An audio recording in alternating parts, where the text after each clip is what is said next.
Fotógrafo.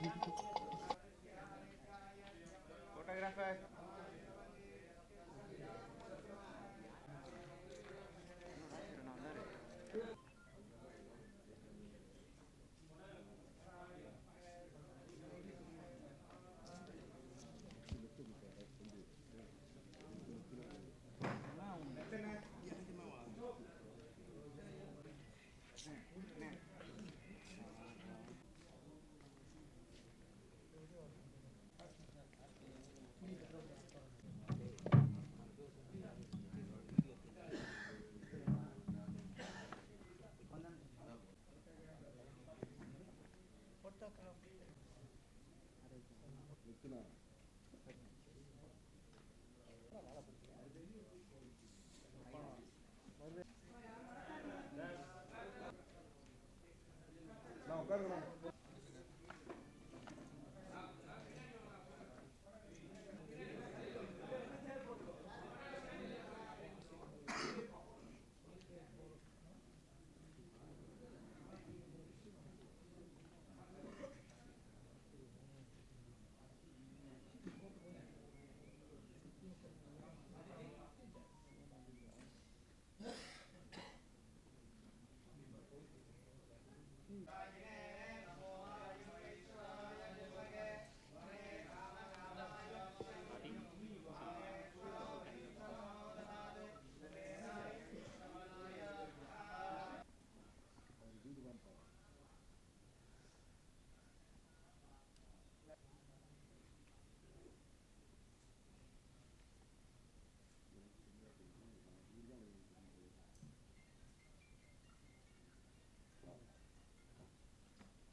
அனைவருக்கும் இனி காலை வணக்கம். பைக் டாக்ஸி திரைப்படத்தின் பூஜை பத்திரிகையாளர்கள், மீடியாக்கள் மற்றும் அத்தனை நல்ல இதயங்கள், நல்ல நண்பர்கள் முன்னிலை இன்று நடைபெற்று கொண்டிருக்கிறது. இந்த பைக் டாக்ஸி திரைப்படத்தின் கலைஞர்களை உங்களுக்கு அறிமுகப்படுத்துகிறோம். திரைப்படத்தின் தயாரிப்பாளர் நியூ நார்மல் ஃபிலிம் ஃபேக்டரி திரு இளஞ்செழியன் அவர்களை இந்த திரைப்படம் பற்றி ஒரு சில வார்த்தைகள் உங்கள் முன். இனிய உறவுகள் மற்றும் பத்திரிகை நண்பர்கள் அனைவருக்கும் என் வணக்கம். கணபதி பாலமுருகன் இதுவரைக்கும் இயக்கிய 2 படங்களுமே அனைவருக்கான படம். அதுல ஒரு காட்சி கூட முகம் சுளிக்க வைக்காது. இன்னும் ஒரு படி மேல சொல்லணும் அப்படின்னா, இந்த லைசன்ஸ் படம் பாத்தீங்க அப்படின்னா, அது ஒரு பெண் பாதுகாப்பை, ஒரு பெண்மையை மையமாக வைத்து எடுத்த படம். கதையை பொறுத்த வரைக்கும் அது ஒரு மிக சிறந்த கதை. ஒரு சமூக அக்கறையோடு எடுத்த படம் லைசன்ஸ். அந்த சமூக அக்கறை அவருடைய 3வது படமான பைக் டாக்ஸியும் தொடரும் என்று நாங்கள் மிக ஆழமாக நம்புகிறோம். நியூ நார்மல் பிலிம் ஃபேக்டரியை பொறுத்தவரை எத்தனை படங்கள் நாங்கள் தயாரித்தோம் என்பதை விட எத்தகைய படத்தை நாங்கள் தயாரித்தோம் என்பதுதான் மிக முக்கியமாக நாங்கள் பார்க்கின்றோம். பைக் டாக்ஸி ஹீரோ இல்லாத சப்ஜெக்டான்னு கேட்டீங்கன்னா இல்ல. பைக் டாக்ஸில ஒரு மிகப்பெரிய ஹீரோவை நாங்க இன்ட்ரடியூஸ் பண்றோம். அவங்க பேர் நக்ஷா. ஹீரோ, ஹீரோயின் எல்லாமே அவங்கதான். ஒரு ஜெண்டர் ஸ்டீரியோ டைப்பை உடைத்து ஆண்கள் மட்டுமே வேலை செய்யக்கூடிய சில துறைகள்ல அந்த ஜெண்டர் ஸ்டீரியோ டைப்பை உடைத்து பெண்களும் இந்த வேலையை பார்க்க முடியும் என்பதை ஒரு திரைப்படம் வாயிலாக மிக அழகாக சொல்ல வருகிறார் நக்ஷா. நக்ஷா ஒரு நல்ல பெர்ஃபார்மர். இந்த படம் முடிஞ்ச உடனே நக்ஷாவை ஒரு மிகப்பெரிய ஒரு லீட் ஹீரோயினா, தமிழ்நாட்டில் ஒரு மிக சிறந்த ஹீரோயினா நீங்க பாப்பீங்க அப்படின்றத நாங்க ரொம்ப தெளிவா நம்புறோம். எங்களுடைய கேஸ்ட் அண்ட் குரூ ரொம்ப நம்புறோம். அது நீங்க திரைப்படம் வந்த பிறகு நக்ஷாவுடைய பெர்ஃபார்மன்ஸ் நீங்களே பாப்பீங்க. பைக் டாக்ஸியை பொறுத்தவரை கதை சுருக்கம் என்ன அப்படின்னா, ஆண்கள் மட்டுமே வேலை செய்யக்கூடிய அந்த ஒரு வேலையை ஒரு பெண் முதல் முறையாக ஒரு பைக் டாக்ஸி டிரைவராக செல்கிறார். அவர்களை சுத்தி இருக்கும் அந்த பெண்மையை மையமாக கருத்தில் கொண்டு எடுக்கக்கூடிய படம். அவர் அந்த துறையில், அந்த வாழ்க்கையில் சந்திக்கக்கூடிய பல மனிதர்களுடைய கதை சம்பவம் தான் அந்த பைக் டாக்ஸி. இதுவும் ஒரு நெகிழ்ச்சியான கதையாக இருக்கும் என்பதை நாங்கள் மிக தெளிவாக நம்புகிறோம். ஒரு சமூக அக்கறையோடு மட்டுமே கணபதி பாலமுருகன் படம் எடுப்பார் என்பதை தனிநபராக நான் மிக முக்கியமாக நம்புகிறேன். இந்த திரைப்படம் வெற்றி பெற உங்களுடைய அனைவரின் வாழ்த்துக்களும் எங்களுக்கு ஆசீர்வாதங்களும் தேவை. நன்றி, வணக்கம். திரைப்படத்தின் ஒளிப்பதிவாளர் என்னுடைய நண்பர் இயக்குனர் சுசீந்திரன் கிட்ட நான் உதவியாளராக இருக்கும்போது அவரு மதி கேமராமேன் கிட்ட அசிஸ்டண்டா ஒர்க் பண்ணவர். அவர் இந்த திரைப்படத்தை பற்றி ஒரு சில வார்த்தைகள். எல்லாருக்கும் வணக்கம். கணபதி பாலமுருகன் இயக்கத்துல நான் ஒளிப்பதிவு பண்றேன். இந்த படத்தோட கதை ஃபுல்லா ஒரு பைக் டாக்ஸி பத்தின கதை. ஸோ ஒளிப்பதிவும் சரி, எல்லாமே டிஸ்கஸ் பண்ணியிருக்கோம்.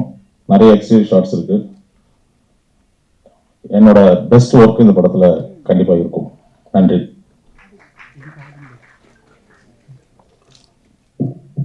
திரைப்படத்தில் பாடல்களை எழுதியிருக்கும் எனது பாசத்துக்குரிய நண்பர் கார்த்திக் நேதா. 2 படங்கள், அதில் முதல் திரைப்படம் வேண்டுமணி திரைப்படத்தில் ஒரு அருமையான பாடலை எழுதினார். இன்று மிக உயரம் தொட்டிருக்கிறார். அந்த உயரத்திற்கு முதற்கும் வாழ்த்துக்கள். கார்த்திக் நேதா இந்த திரைப்படத்தை பற்றி ஒரு சில வார்த்தைகள். இந்த நைட்டுதான் வரணும்னு சொன்னா உடனே வந்திருக்காரு. கதைப்படி கேட்கல, அவரு என்ன பேச போறாரு எனக்கு தெரியல.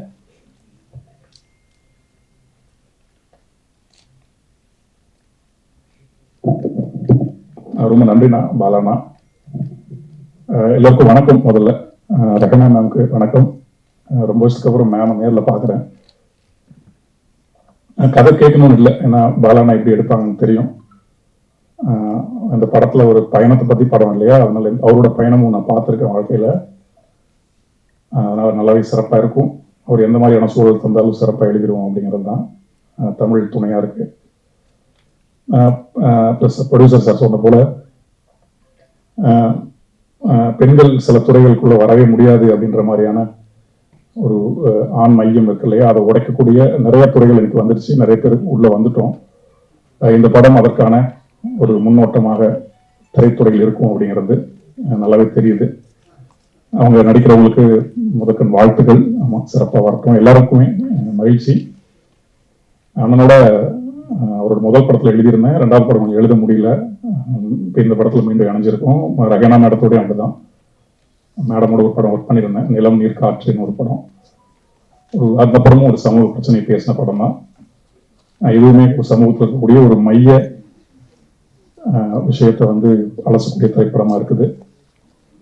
உலக அளவில் உலக திரைப்படங்கள்ல நிறைய படங்கள் இந்த பயணத்தை குறித்து நிறைய ஆழமான பயணத்தின் வழியாக நிறைய தத்துவங்களை பேசிய படங்கள் உண்டு. ஈரானிய படங்கள்ல நிறைய படங்கள் நீங்க பார்க்கலாம். அதுல பெரும்பாலும் எல்லா படங்களுமே ஒரு பயணம் சார்ந்த திரைப்படமா இருக்கும். அப்பாஸோட திரைப்படங்கள் குறிப்பா சொல்லணும்னா அப்பாஸ் கைராசாமியோட படம், அதில் டாக்ஸி வச்சு ஒரு படம் பண்ணியிருப்பார் அவரு. ஒரு டாக்ஸி டிரைவர், அவங்க சந்திக்கிற பேசஞ்சர்ஸ், அவங்களுக்கு இடையில இருக்கக்கூடிய ஊடாடல்கள், அதன் வழியாக ஒரு வாழ்க்கையின் தத்துவத்தை மிக சிறப்பாக சொல்லக்கூடிய படமா அவருடைய படங்கள் இருக்கும். எனக்கு தெரிஞ்சு இந்த படமும் ஒரு பெண்ணை மையமாக வைத்துக்கொண்டு வாழ்க்கையின் அடிநாதமாக இருக்கக்கூடிய அந்த கேள்விக்குறியான தத்துவம் என்ன அப்படிங்கிறது அந்த படம் அலசும் அப்படின்னு நான் நினைக்கிறேன். நண்பர் ரமணி காந்தன் இந்த படத்துல எழுதியிருக்காரு, இன்னொரு பாடலாசிரியர் அவரு. ரெண்டு பேரும் இணைஞ்சு பயணிக்கிற இந்த படத்துல ரொம்ப நன்றி. அவ்வளவுதான் சொல்ல வருது இப்போதைக்கு. இந்த படத்தை வந்ததுக்கு பிறகு நிறைய பேசலாம்னு நினைக்கிறோம். ரொம்ப நன்றி அத்தனை பேருக்குமே, தவறுகளுக்கும் மிக நன்றி, வாழ்த்துக்கள். ஊடக தோழர்கள் அனைவருக்கும் வணக்கம். பேர் உடைப்புனா எங்களுடைய இயக்குனர் கணபதி பாலமுருகன் தான் பார்க்கணும். லைசன்ஸ்ல எனக்கு அறிமுகம் கொடுத்து ஒரு பாடலாசிரியராக கொண்டு வந்து அதுக்கு முதல்ல நன்றி தெரிவிச்சுக்கிறேன். இந்த படம், அதாவது எங்களுடைய இயக்குனர் வந்து பெண்ணியல் போற்றும் படங்களை தொடர்ச்சியா கொடுக்கிறாருன்றது இந்த படமும் அதுக்கு ஒரு உதாரணம். இசையமைப்பாளர் ரகானா மேடத்தோட முதல் நாங்கள் இணைகிறோம். நிவர்த்திய கார்த்திக் மேத்தா அவர் என்ன கைப்பிடிச்சு அழைச்சிட்டு போறாரு. இந்த படத்துல அவரோட இணைஞ்சி பாடல்களை வாய்ப்பு கொடுத்த இயக்குனருக்கும் மீண்டும் நன்றி தெரிவிச்சு, இதில் பங்கேற்க அனைத்து கலைஞர்களுக்கும் நன்றி தெரிவிச்சுக்கிறேன். எங்களுக்கு ஒரு சிறந்த வெற்றி படத்தை பைக் டாக்ஸியை நான் கொடுப்போம் நம்புறோம். இதை தயாரிக்கிற எங்களுடைய தயாரிப்பாளருக்கும் நன்றி தெரிவிச்சுக்கிறேன். நன்றி, வணக்கம். இந்த திரைப்படத்தில் நடன இயக்குநராக பணிபுரியும் மரியாதைக்குரிய நண்பர் ஹரிகிரண் அவர்களே ஒரு சில வார்த்தை. அனைவருக்கும் வணக்கம். பைக் டாக்ஸி மூவியில என்ட்ரி இருக்கிறேன். இந்த டைரக்டர் சாரும், cameraman sir, producer sir, ma'am ma'am கூட நான் ஒர்க் பண்ணியிருக்கிறேன். அண்ட் இதை வந்து ரொம்ப பெஸ்ட்டாக பண்ணணும்னு ஆசைப்படுறேன். Thank you for every one. Thank you so much. இந்த திரைப்படத்தில் என்னோடு இரண்டாவது முறையாக பணியாற்றும் எடிட்டர் ஆண்டனி சாருடைய உதவியாளர் வெரோனிகா பிரசாத் அவர்களே ஒரு சில வார்த்தைகள்.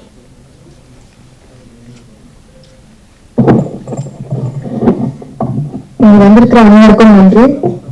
ப்ரொடியூசர்ஸ், டைரக்டர்ஸ் எனக்கு ரெண்டாவது வாய்ப்பு கொடுத்ததுக்காக ரொம்ப நன்றி. Ma'am, thank you so much. இந்த படம் நல்லபடியாக அமையறதுக்கு வாழ்த்துக்கள். அண்ட் நாங்கள் இதுக்கு ஃபினிஷ் பண்ணிட்டு பேசுறோம்.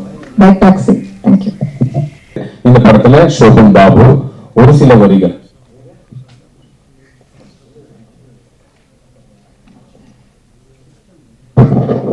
Good morning.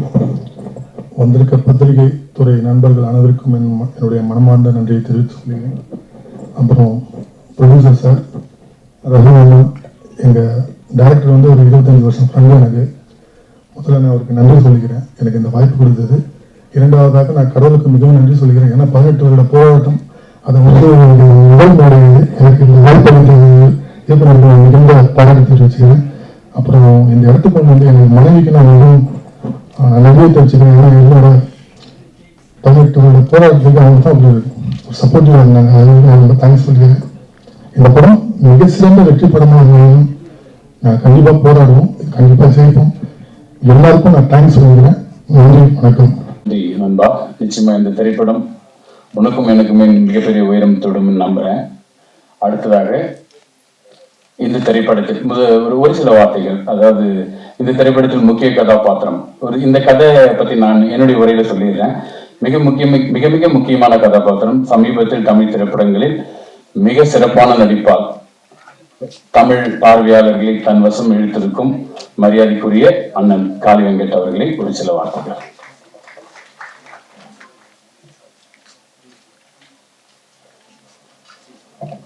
எல்லாருக்கும் வணக்கம். பரவாயில்ல, அண்ணன் வந்து அந்த காம்பேர் வேலையும் சேர்த்து செஞ்சு பட்ஜெட்டை மிச்சப்படுத்திட்டாரு. ரொம்ப மகிழ்ச்சி. எனக்கு வந்து இது ரொம்ப ஃபர்ஸ்ட் டைம், ஒரு ஃபர்ஸ்ட் எக்ஸ்பீரியன்ஸ். இன்னும் அட்வான்ஸ் கூட வாங்கல, ஆனால் இப்போதைக்கு வந்துட்டேன். ஏன்னா நேற்று நைட்டு தான் அண்ணன் சொன்னார்.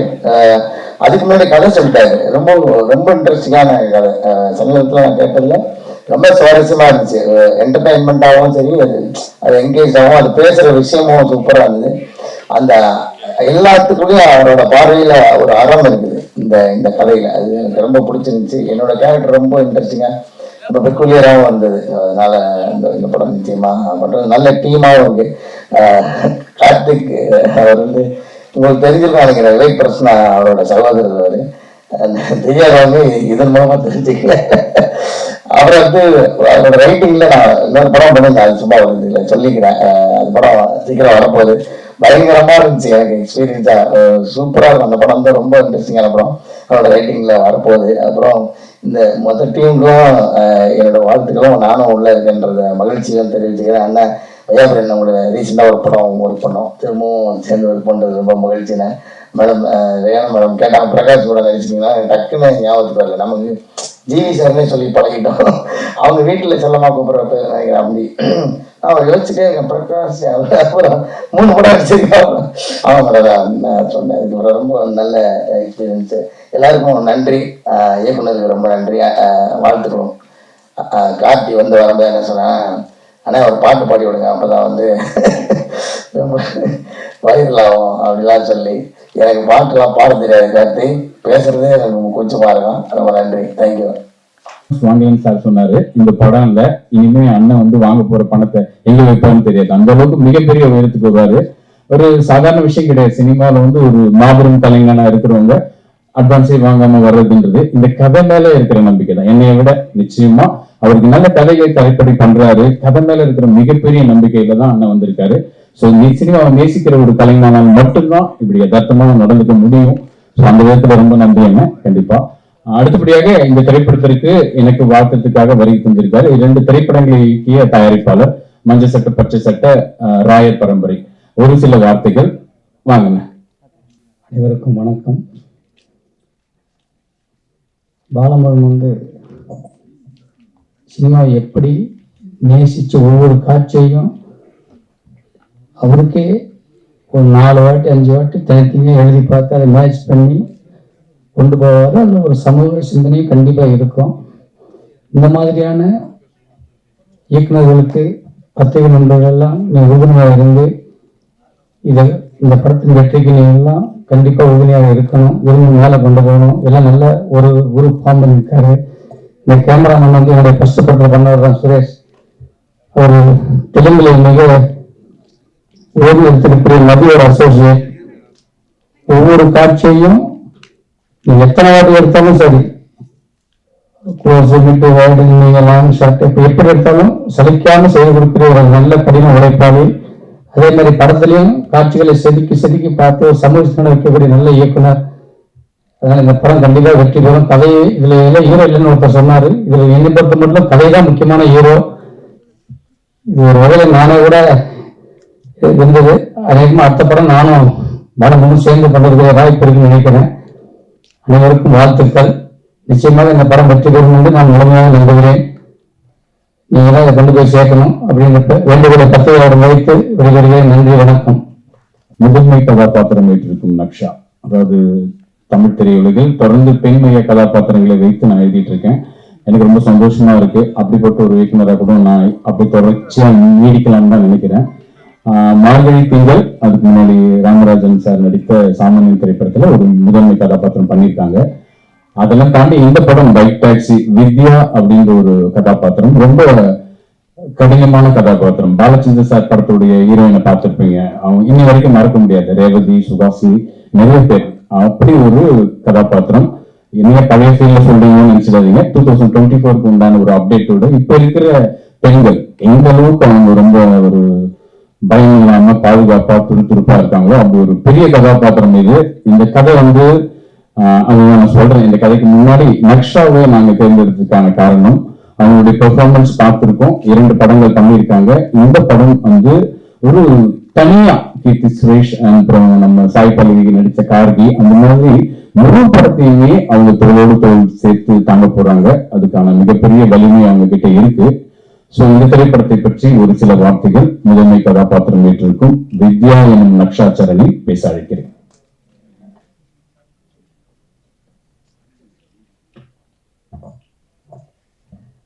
எல்லாருக்கும் வணக்கம். என் பேர் நக்ஷா சரண். ஃபர்ஸ்ட் என்னோட வாய்ஸுக்கு மன்னிப்பு கேட்டுக்கிறேன். I am not feeling well. இங்கே வந்திருக்க எல்லாரும் Kali Venkat sir, Rayapuri sir, Rena ma'am, it's an honour to work with you ma'am. And press and media family இங்கே வந்து எங்களை சப்போர்ட் பண்ணுறதுக்கு ரொம்ப ரொம்ப தேங்க்யூ. இதே மாதிரி கடைசி வரைக்கும் எங்களை சப்போர்ட் பண்ணுவீங்கன்னு நம்புகிறோம். டைரக்டர் சார் ரொம்ப ப்ரௌடா அவர் சொல்லிப்பாரு, ஐ ரைட் குட் விமன் கேரக்டர்ஸ்னு. I think it's is biggest asset.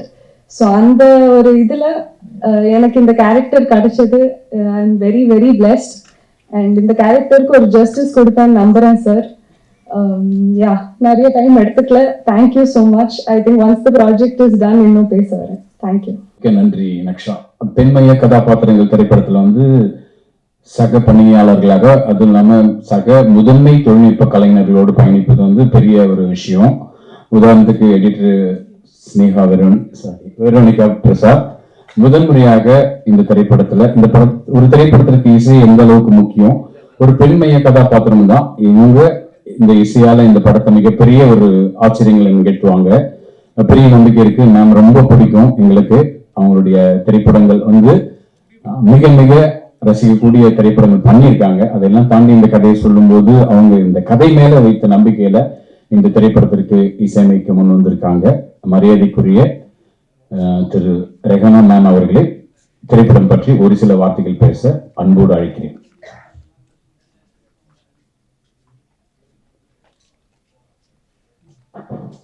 எல்லாருக்கும் வணக்கம். சார் வந்து பெண்மையை போற்றும் கதாபாத்திரங்கள் பண்றேன்னு சொன்னாரு. ஆனா உண்மையிலேயே பெண்மையை போற்றவர் தான். ஏன்னா அவர் வந்து பேசும்போது எங்க கிட்ட சொன்னது என்னன்னா, ஏன் விமன் நிறைய இடங்கள்ல வளராம இருக்காங்க, இன்னும் நிறைய வளரணும், நிறைய விமன் இந்த இண்டஸ்ட்ரிக்கு வரணும் அப்படின்னு பேசும்போது எனக்கு ரொம்ப பிடிச்சிருந்தது. நம்மள மதிக்கிறவர் மட்டும் இல்ல, நம்மள இன்னும் உயர்த்தணும்னு நினைக்கிறவர் அப்படின்னு அந்த ஒரு எண்ணம் வந்து எனக்கு ரொம்ப பிடிச்சிருந்தது. நெக்ஸ்ட் அவர் சொன்ன கதை வந்து I was so impressed with that story. It was so good. இது வரைக்கும் நான் கேட்ட கதைகள்ல சூப்பரா இருந்தது. Laksha is very lucky to get this role. Really I'm telling you, அவங்க ஒரு நதியா மாதிரி சுஹாசினி மாதிரி டெஃபினட்டா வருவாங்கன்னு நினைக்கிறேன். அந்த மாதிரி ஒரு பொட்டன்ஷியல் உள்ள படம். அவங்க தான் இல்ல ஹீரோ ஹீரோயின் எல்லாமே. So it's an amazing story which I have 100% confidence. The Almighty should make it a big success. Thank you so much. Director பண்ண கம்பேரிங் ரோல நான் பண்றேன் இப்போ. இந்த படத்தை பத்தி பேசுறதுக்காக இயக்குனர் கணபதி பாலமுருகனை அழைக்கிறேன். அனைவருக்கும் வணக்கம். ரொம்ப நெகிழ்ச்சியா இருக்கு. இந்த தமிழ் சினிமாவில் எனக்கு வாய்ப்பு கொடுத்த முதல் திரைப்பட தயாரிப்பாளர் சண்முகம், 2ஆம் திரைப்பட தயாரிப்பாளர் ஜீவானந்தம், எல்லாவற்றுக்கும் மேலாக எனது தாய், எனது மனைவி, எனது குடும்பம், இவங்க எல்லாவற்றுக்கும் மேலாக எனது குருநாதர் சுசீந்திரன். இப்ப நான் சொன்ன மாதிரி முதல் தயாரிப்பாளர், 2வது தயாரிப்பாளர், அடுத்து இந்த 3வது தயாரிப்பாளர் இளஞ்செழியன். ரொம்ப ரொம்ப கடினமான ஒரு சூழல்ல பொருளாதாரத்துல மிக பின்தங்கி இருந்து ஒரு சாதாரண உதவி இயக்குநராக இருந்து இன்னைக்கு 3வது திரைப்படம் வந்திருக்கேன். அது வந்து நிச்சயமா ஒரு தனிமனித முயற்சியும் தாண்டி சக நண்பர்கள், சக தோழர்கள், சக குடும்பத்தினர்கள், உறவினர்கள், சார் ஒரு 3 படம் சினிமாவில் பண்றது இன்னைக்கு ரொம்ப அபூர்வமான ஒரு விஷயமா தான் இருக்கு. கடினமா தான் இருக்கு. சிறிய படங்கள் தான் பண்றோம், ரொம்ப ரொம்ப சிறிய படங்கள் பண்றோம் அப்படின்ட்டு அந்த படம் தேட்டருக்கு வர்றதுல அவ்வளவு பிரச்சனைகள் இருக்கு. எல்லா கடினமான காலங்களையும் கடந்து இந்த நிலைக்கு நான் வருவதற்கு காரணமாக அந்த அத்தனை நல்ல இதயங்கள், அது ஜிபேலே என் வாழ்க்கை நடந்துட்டு இருந்துச்சு. அப்படி ஒரு நல்ல இதயங்கள் இருக்காங்க. நைட்டு 12 மணிக்கு 1 மணிக்கு எல்லாருடைய வாழ்க்கையும் அப்படிதான் இருக்கு. ஸோ இந்த நிமிஷம் வரைக்கும் எனக்காக உதவிய அத்தனை நல்ல இதயங்களுக்கு நன்றி கூறிட்டு நான் இந்த திரைப்படத்தை பத்தி பேசுறேன். பைக் டாக்ஸி ரொம்ப ஸ்ட்ராங்கா இருக்கும். இந்த டே ஷூட்டிங்கே போல டிசைன் பண்ணியிருக்கோம். ஸோ ஷூட்டிங்கே போல இந்த படத்தோட கதை கூட எங்களால் ரொம்ப தைரியமா சொல்ல முடியும். ஏன்னா எங்கள் எண்ணம், எங்கள் சிந்தனை இன்னொரு இயக்குனருக்கு கண்டிப்பா வராதுன்றதுல பெரிய நம்பிக்கை இருக்கு.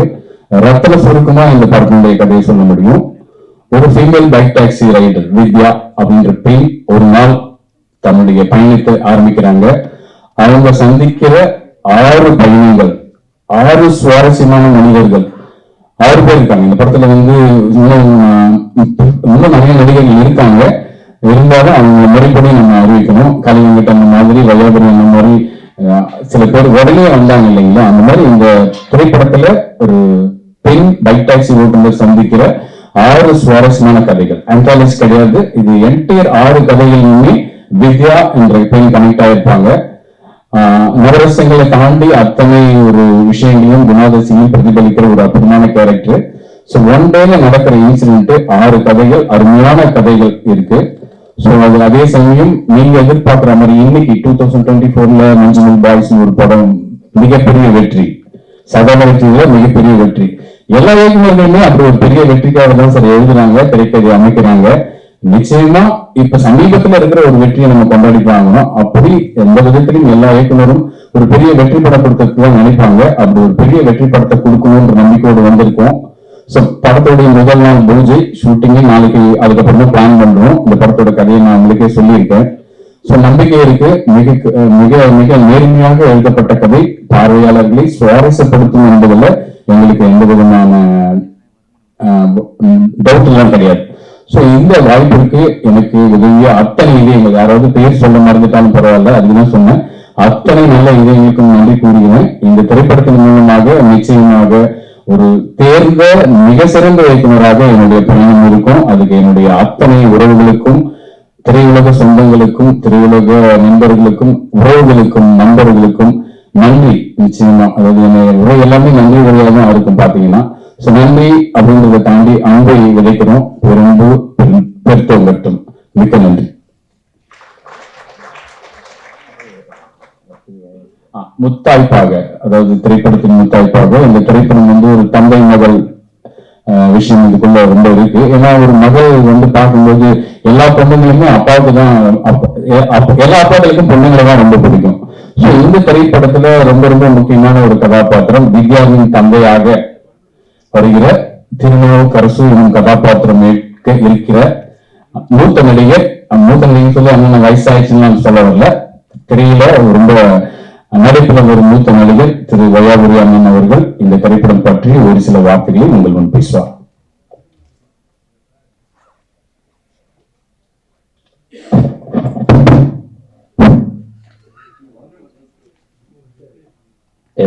எங்களை வாழ வைத்துக் கொண்டிருக்கும் தமிழ் சினிமா ரசிகர்கள் ஆகிய உங்கள் அனைவருக்கும் எனது பணிவான வணக்கம். இயக்குனர், ஒளிப்பதிவாளர், எடிட்டர், இசையமைப்பாளர் மற்றும் எனது சகோதரர் காளி வெங்கட், இன்னும் நடிக்க இருக்க மற்றவங்க, பத்திரிகை நண்பர்கள், ஊடக நண்பர்கள் அனைவருக்கும் இனிய காலை வணக்கம். அதாவது அப்பான்னு சொன்னோன்னே ஒரு சின்ன நடுக்கம் வரும், எல்லாருக்கும் ஒரு பயம் வரும். அதாவது அப்பா ஸ்தானத்துக்கு போயிட்டோம்னா ஆல்ரெடி போயாச்சு, 2 பிள்ளையை பத்தாச்சு, நீங்க புதுசாக ஏதோ அப்பா வேற நினைச்சிட்டு இருக்காங்க. அப்பான்னா நிறைய பொறுப்புகள் இருக்கும். ஆனா இதுல அப்பா இருக்காரு, அப்பாவை விட பொறுப்பு அதிகமா இருக்கிறது நம்ம லக்ஷா. உண்மையில அந்த கதையை கேட்கும்போது ரொம்ப வருஷம் கழிச்சு யாரும் நம்ம கூப்பிட்டு கதை சொல்ல போறதில்லை, வாங்க ஒரு 4 நாள் ஒர்க்கு, அவர் கூட வர்றீங்க, இவர் கூட வர்றீங்க அப்படின்னு சொல்லிட்டு போவாங்க.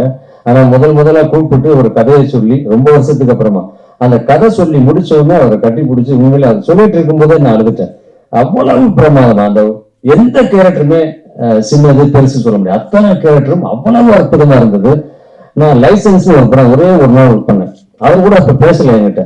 அந்த அஸ்மியா கண்டிப்பா சொல்லி இப்போ சார் இந்த கதையில நீங்க தான் இதை சொல்றது, உங்க மூலமா தான் இந்த லைசன்ஸ்னா என்னங்கிறது ரிவீல் ஆகும். ஆனா ஒரு நாள் தான் சார் ஒர்க்கு, ஆனா கொஞ்சம் எனக்காக பண்ணுங்கன்னு சொன்னார். சரி போய் பார்த்தேன், என்ன கேரக்டர் என்ன இது எதுவுமே சொல்ல, ஒரே நாள் நடிச்சாச்சு முடிச்சாச்சு. ஆனா அவர் அங்க பேசுவாரா பேச மாட்டாருன்னே தெரியல. இவர் மட்டும் பேசாம மற்றவங்க எல்லாம் பேசுறாங்க. இவர் என்ன கதை சொல்ல போறாரு நம்ம கிட்ட அப்படின்னு சொல்லிட்டு தான் போனேன். ஆனா உண்மையிலே நிரல வச்சுட்டார். நான் கணபதியை பார்த்திருக்கேன், கணபதியோட சேர்ந்து முருகனை இப்பதான் பாக்குறேன். அண்ணன் தம்பி ரெண்டு பேர்த்தையும் ஒரு உருவத்துல பாக்குறேன். இன்னும் ரொம்ப பிரமாதமா கதை சொன்னாரு. ஒரு படம் இல்ல, 2 படம் இல்ல, 3வது படம். அதாவது 1ல விட்டா 3ல பிடிப்பான்னு சொல்லுவாங்க. 3வது படம் கண்டிப்பாக இந்த படம் பெரிய வெற்றி படமா அமையும் அவர்கிட்ட சொன்னேன். சொல்லிட்டு சொன்னேன் ஹீரோயின் யாருன்னு கேட்டேன். இந்த மாதிரி லக்ஷான்னு ஒருத்தவங்க புதுசா பண்றாங்க அப்படின்னு சொன்னார்.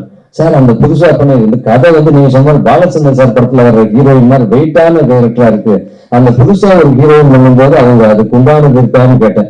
அப்போ 2-3 போட்டோஸ் அப்ப அந்த செல்ல எடுத்து காமிச்சார்.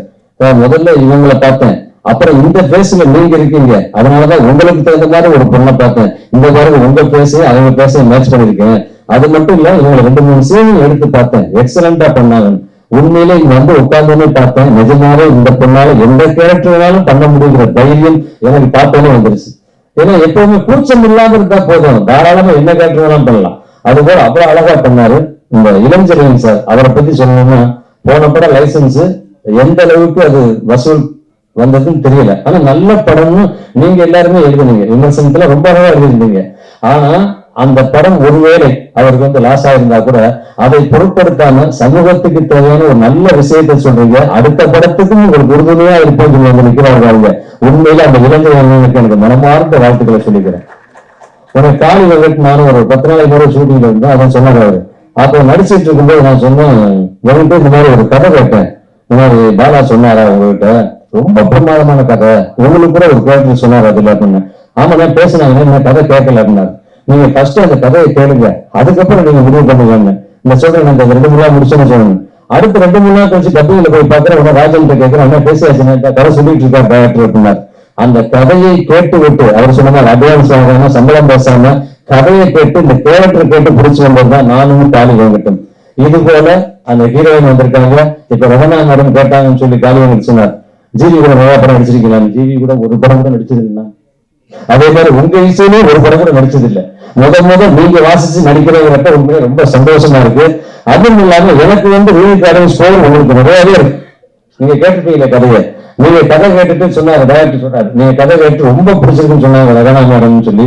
ரகனா மேடம் மட்டும் இல்ல, யாரு கதை கேட்டாலும் அத்தனை பேருக்கும் பிடிக்கும், யாரு படம் பார்த்தாலும் அத்தனை பேருக்கும் பிடிக்கும். கண்டிப்பாக இந்த கதை எல்லா இடத்துலயும் பேசப்படும். அடுத்த மகளிர் தினம் வரும்போது கண்டிப்பாக இந்த படத்தை போற்றி பேசுவாங்க, பல விருதுகள் கொடுப்பாங்க. இது வேணா உறுதி கண்டிப்பா. அதனால இந்த படத்துல ஒர்க் பண்ற டெக்னீஷியன், எடிட்டர், கேமராமேன் அத்தனை பேருக்கு உண்மையிலே இப்படி ஒரு படம் நம்ம ஒர்க் பண்ணலையே அப்படின்னு சொல்லிட்டு மற்றவங்க இயங்குவாங்க. ஏன்னா இந்த மாதிரி சில கதைகள் சில படங்கள் மட்டும்தான் அமையும். அது போல இந்த படம் அமைஞ்சிருக்கு. இந்த படம் இன்னைக்கு மாசி முடிஞ்சு பங்குனி ஆரம்பிக்குது. மாசியும் பங்குனியும் முடிஞ்சு ஆரம்பிக்கிற நேரத்தில் ஆரம்பிச்சிருக்கீங்க. கண்டிப்பாக இது வெற்றி படமாக அமையும். உங்க கூட சேர்ந்து எப்பையும் தோல் கொடுத்து நாங்கள் இருப்போம், இந்த வெற்றிக்கு உதவியாக இருப்போம் என்று சொல்லி பத்திரிகை நண்பர்கள் நீங்களா இருக்கீங்க. கண்டிப்பாக இந்த கதையை, இந்த படத்தை மக்களுக்கு கொண்டு போய் சேர்க்கணும். இது நல்ல படம்ங்கிறத நீங்க எடுத்து சொல்லணும், அவங்க பார்க்க வைக்கணும். இந்த படம் வெற்றி படமாக இதுவும் உங்க கையில் இருக்குன்னு சொல்லி வாழ்த்து விடைபெறுகிறேன். நன்றி, வணக்கம். யாரோடது பெயர் விடுபட்டிருந்தா மன்னிக்கவும். இந்த திரைப்படத்திற்காக இன்றும் நாளையும் நாளை மறுநாளும் கூட எனக்காக தோல் கொடுத்திருக்கின்ற அத்தனை இதயங்கள், திரு அன்னக்குடி அண்ணன், திரு நந்தா அவர்கள், மேலும் சில பேர் மறந்திருந்தா மன்னிக்கணும். நிறைய பேர் இந்த படத்துக்கான உதவிக்காக இருக்காங்க. அத்தனை நல்ல இதயங்களுக்கும் ரொம்ப நன்றி. பத்திரிகையாளர்களுக்கு மிக மிக நன்றி.